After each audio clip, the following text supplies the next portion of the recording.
Genesis chapter 1. In the beginning. Before history had a name, before mountains reached toward the sky, before the first breath of life stirred the air, there was only God. No sun lit the heavens. No oceans reflected the stars. There was no earth beneath our feet, no seasons, no time measured by rising or setting light. Everything that would one day exist remained hidden within the limitless wisdom of its creator. Then, in a moment beyond human understanding, God chose to create, not through struggle, not through chance, with nothing more than his command. Into endless darkness, his voice rang out with perfect authority, and instantly light burst into existence. Brilliant, pure, and unstoppable, it pushed back the darkness that had filled the void. For the first time, light and darkness stood apart, each given its own purpose. God looked upon what he had made and declared it good. Light would govern the day, darkness would govern the night. And with that, the first day came to its close. Yet the work of creation had only begun. On the second day, God turned his attention to the vast waters that covered everything. With divine precision, he stretched out an immense expanse between the waters above and the waters below. The heavens took shape, creating a place where clouds would gather and birds would one day soar. The sky, endless and magnificent, stood as a reminder of the order emerging from what had once been formless. Again, God's work was good. Then came the third day. The waters below the heavens obeyed his command, rushing together as dry land emerged from beneath the sea. Valleys formed, hills rose, coastlines stretched for miles beyond imagination. God named the dry ground earth. The gathered waters he called seas. Still, creation was not complete. At his word, the barren land suddenly awakened. Tiny blades of grass pushed through the soil. Wildflowers painted the fields with color. Towering forests reached toward the heavens. Fruit trees bent beneath the weight of their harvest. Every plant carried within itself the promise of future life, producing seeds after its own kind. A world once empty now overflowed with beauty and abundance. God looked upon the land and saw that it was good. As another day faded, creation continued to unfold exactly as he intended. On the fourth day, God filled the heavens with lights. The blazing sun took its place to rule the day. The gentle moon appeared to guide the night. Then, beyond counting, countless stars scattered across the heavens like diamonds placed upon black velvet. Each one occupied exactly the place God intended.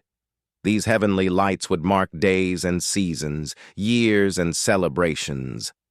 Long before humanity learned to navigate by the stars, God had already written his order into the skies. Again he saw that it was good. The fifth day arrived, bringing movement to a world that had until now remained silent. God filled the seas with life. Tiny fish darted through crystal waters.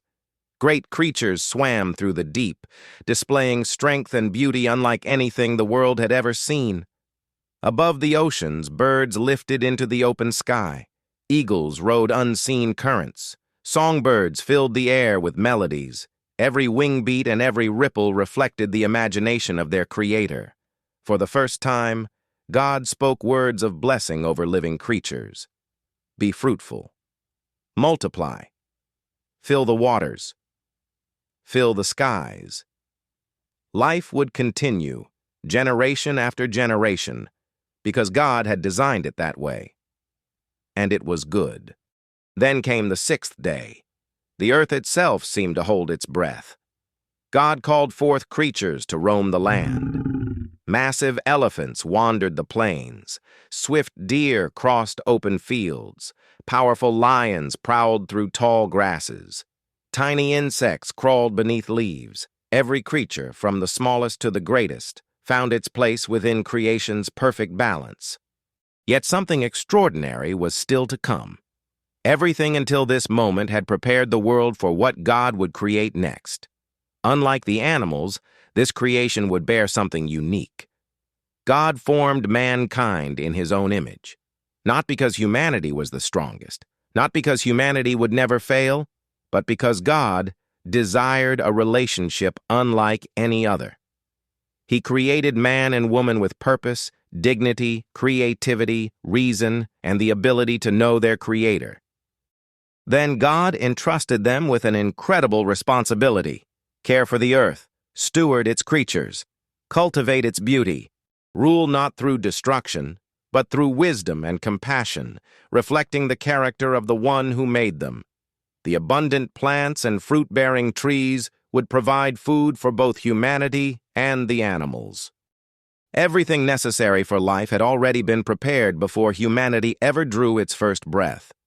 When God looked across everything he had created, the oceans, the mountains, the stars, the forests, every living creature, and finally mankind, he declared something greater than before.